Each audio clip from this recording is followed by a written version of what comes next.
بسم الله الرحمن الرحيم. السلام عليكم ورحمة الله وبركاته. إن الحمد لله نحمده ونستعينه ونستغفره ونستهديه، والصلاة والسلام على سيد المرسلين محمد وآله وصحبه أجمعين، أما بعد. حاضرین و ناظرین، درس نمبر 988 ہے، 988، اور آج سورہ رعد کی 2 آیتوں کی تلاوت اور تشریح کی جائے گی، آیت نمبر 2 اور 3۔ چلیے سب سے پہلے ان 2 آیتوں کی تلاوت کرتے ہیں، لفظ ترجمے اور ترجمے کے بعد تشریح کرتے ہیں۔ اعوذ باللہ من الشیطان الرجیم، بسم اللہ الرحمن الرحیم۔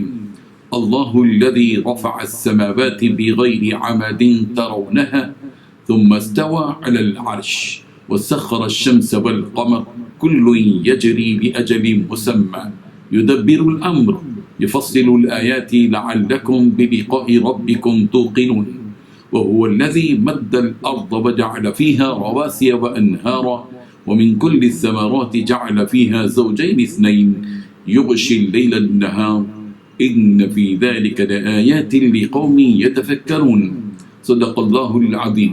لفظی ترجمہ یوں ہے، اللہ الذی، اللہ وہ ذات ہے جس نے رفع بلند کیا، السماواتی آسمان، بغیر عمد بغیر ستونوں کے، ترونہا جنہیں تم دیکھتے ہو، ثم استوى پھر وہ مستوی ہوا، علی العرش عرش پر، وسخر اور کام میں لگا دیا، الشمس والقمر سورج اور چاند کو، کل یجری ہر ایک چل رہا ہے، لأجل مسمى مقرر وقت کے واسطے، یدبر الامر وہ تدبیر کرتا ہے کام کی، یفصل تفصیل سے بیان کرتا ہے، الآیات اپنی نشانیاں، لعلکم تاکہ تم بلقاء ربکم اپنے رب کی ملاقات کا توقنون یقین کرو، وہو الذی اور وہی اللہ ہے جس نے مد الارض بچھائی زمین، وجعل اور بنائے فیہا اس میں رواسیہ پہاڑ، وانہارا اور نہریں، ومن کل الثمرات اور ہر قسم کے پھل، جعل بنائے فیہا اس میں زوجین جوڑے، اثنین دو، یغشی وہ ڈھانپتا ہے، اللیل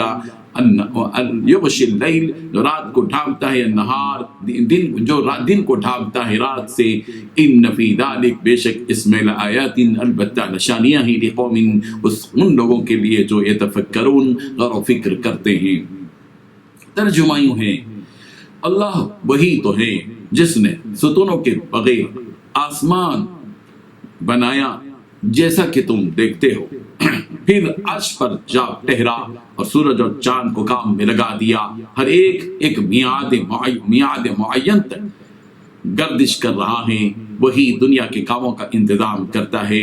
اس طرح وہ اپنی آیتیں کھول کھول کر بیان کرتا ہے کہ تم اپنے رب کے روبرو جانے کا یقین کرو، اور وہی ہے جس نے زمین کو پھیلایا اور اس نے پہاڑ اور دریا پیدا کیے اور ہر طرح کے میووں کی 2 قسمیں بنائیں، وہی رات کو دن کا لباس پہناتا ہے، غور کرنے والوں کے لیے اس میں بہت سی نشانیاں ہیں۔ ان 2 آیتوں میں 11 باتیں بتائی گئی ہیں۔ پہلی بات، اللہ ہی ہے جس نے ستونوں کے بغیر آسمان بنائے جیسا کہ تم دیکھتے ہو۔ دوسری بات، پھر وہ عرش پر جا ٹہرا۔ تیسری بات، سورج و چاند کو کام میں لگا دیا۔ چوتھی بات، ہر ایک میعاد تک گردش کر رہا ہے۔ پانچویں بات، وہی اللہ ہے جو دنیا کے کاموں کا انتظام کرتا ہے۔ چھٹویں بات، اللہ تبارک و تعالیٰ اپنی آیتیں کھول کھول کر بیان کرتا ہے تاکہ تم اپنے رب کے روبرو جانے کا یقین کرو۔ ساتویں بات، وہی اللہ ہے جس نے زمین کو پھیلا دیا۔ آٹھویں بات، اور زمین میں پہاڑ اور دریا پیدا کیے۔ نویں بات، ہر طرح کے میووں کی 2 قسمیں بنائی۔ 10ویں بات، وہی رات کو دن کا لباس پہناتا ہے۔ 11ویں بات، غور کرنے والوں کے لیے اس میں بہت سی نشانیاں ہیں۔ بزرگان محترم، سورہ رعد کی ان آیتوں میں مسلسل رب ذوالجلال کی قدرت و طاقت کی جھلکیاں بتلائی جا رہی ہیں، اور یہ بتلایا جا رہا ہے کہ جس رب کی تم عبادت کر رہے ہو وہ کوئی معمولی ذات نہیں ہے، اس کی شان نرالی ہے، اس کا مرتبہ بلند ہے، اس کی عظمت ناقابل تصور ہے۔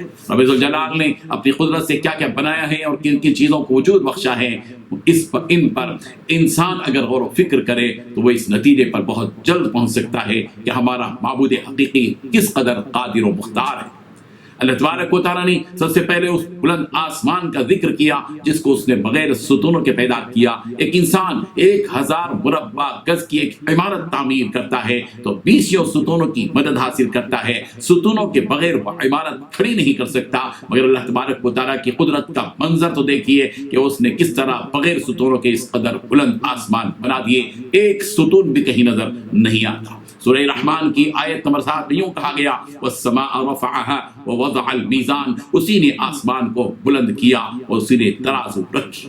سورۃ النازعات کی آیت نمبر 28 میں یوں کہا گیا رفع سمكها فسواها، اس کی بلندی اونچی کی پھر اسے ٹھیک ٹھاک کر دیا۔ سورہ بقرہ کی آیت نمبر 22 میں کہا گیا الذي جعل لكم الارض فراشا والسماء بناء، جس نے تمہارے لیے زمین کو فرش اور آسمان کو چھت بنا دیا۔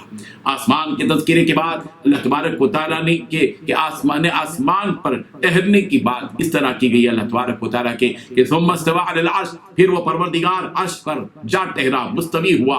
عرش پر مستوی ہونے کے سلسلے میں تفسیرات سورہ اعراف میں گزر چکی ہے۔ یہاں پر ایک بات ذہن میں رکھنا چاہیے کہ عرش کے سلسلے پہاڑوں کے ساتھ نہروں کا بھی ذکر کیا گیا، اور ان نہروں میں سے کتنی کھیتیاں سیراب ہوتی ہیں ہم ان کا اندازہ لگا سکتے ہیں۔ اور ہر قسم کے پھلوں میں 2 قسم کے پھل بنا دیے کہ ان پھلوں میں مذکر بھی ہوتے ہیں، مؤنث بھی ہوتے ہیں۔ ماہر نباتات سے اس کی تحقیق کی جا چکی ہے، اور اس اعتبار سے بھی 2 قسمیں ہیں کہ کوئی میٹھا ہے تو کوئی کھٹا ہے، کوئی کالا ہے تو کوئی سفید ہے، کوئی گرم ہے تو کوئی ٹھنڈا۔ اور قدرت کی نشانیوں میں رات و دن کا یہ نظام ہے کہ اللہ تبارک و تعالیٰ رات کی تاریکی سے دن کی روشنی کو ڈھانپ دیتے ہیں، جس سے دنیا جہاں کے انسان دن بھر کی تھکان کو اپنی نیند کے ذریعے اتار دیتے ہیں۔ غور و فکر کرنے کے والوں کے لیے یقیناً اس میں نشانیاں جیسے کہ آگے اللہ تبارک و تعالیٰ فرما رہے ہیں۔ آسمان کے تذکرے کے بعد اللہ تبارک و تعالیٰ کے آسمان پر ٹہرنے کی جو بات کہی گئی جس کو ثم استوى علی العرش کہا گیا، پھر وہ عرش پر مستوی ہوا۔ اس سلسلے میں ذہن میں رکھنا چاہیے کہ اللہ تبارک و تعالیٰ عرش پر اس طرح مستوی ہو گیا جیسا کہ اس کے لائق ہے، اور عرش بھی ایک مخلوق ہے، ہم اس پر اس طرح ایمان لاتے ہیں جس طرح قرآن مجید نے بتایا۔ اور عرش آسمان و زمین سے بڑا ہے، آسمان و زمین جتنے بڑے ہیں اس سے بڑا عرش۔